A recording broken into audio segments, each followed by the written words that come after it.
শতাব্দীর পর থেকে বাংলাদেশের মন্দির নির্মাণের একটা পার্থক্য দেখা গেছে।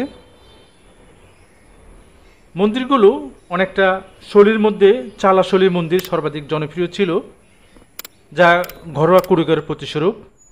আজ আমি আসছি এরকম একটা মন্দির, যার নাম হচ্ছে জোড়বাংলা মন্দির। পাবনা জেলার পাবনা সদর উপজেলা দক্ষিণ রাঘবপুর জোড়বাংলা পাড়ায় অবস্থিত এই জোড়বাংলা মন্দির। আপনারা দেখছেন মন্দিরটি উত্তর সাইডের অংশটুকু। এই হচ্ছে অনেকটা কুড়িঘর প্রতিস্বরূপ এই মন্দিরটি। মন্দিরটা অনেকটা পূর্বমুখী মন্দির।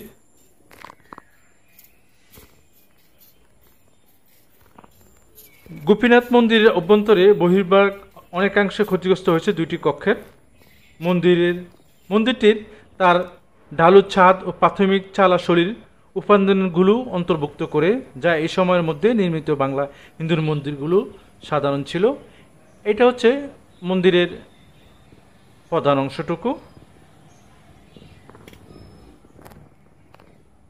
আপনারা দেখছেন এই মন্দিরটি, পূর্বমুখী মন্দিরটির খিলানযুক্ত, অনেকটা দুই পাশ এই কুড়িঘরের অংশের মতো। আর একটা অংশ রয়েছে পিছনের সাইডে। আপনার এই মন্দিরটির সামনের অংশ আপনারা দেখছেন।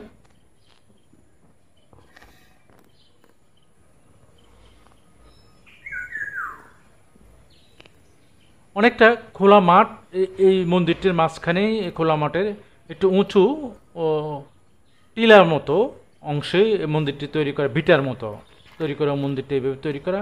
আর পুরোটা মাঠের মাঝখানে এই মন্দিরটি।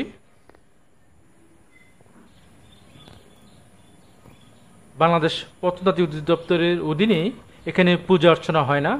মোটামুটি মন্দিরটি স্বাভাবিক মন্দির।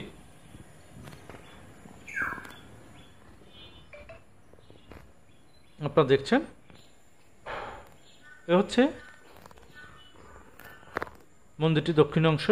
একদম এই পাশটা একদম সাদাসিধা, কোনো অংশ নাই।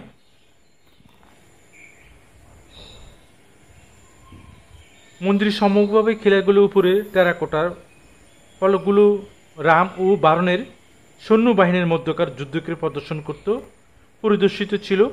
এখন যা ক্ষতিগ্রস্ত, নষ্ট হয়ে গেছে। তৎকালীন সময়ে সম্মুখভাবে অলঙ্কারগুলোকে জনপ্রিয় ধর্মীয় গ্রন্থ রামায়ণ ও মহাভারতের চাক্ষুষ চিত্র হিসেবে কাজ করেছিল। বর্তমান মন্দিরটি বাংলাদেশ প্রত্নতাত্ত্বিক অধিদপ্তরে, আমি আগে বলেছি, দেখছেন আপনারা।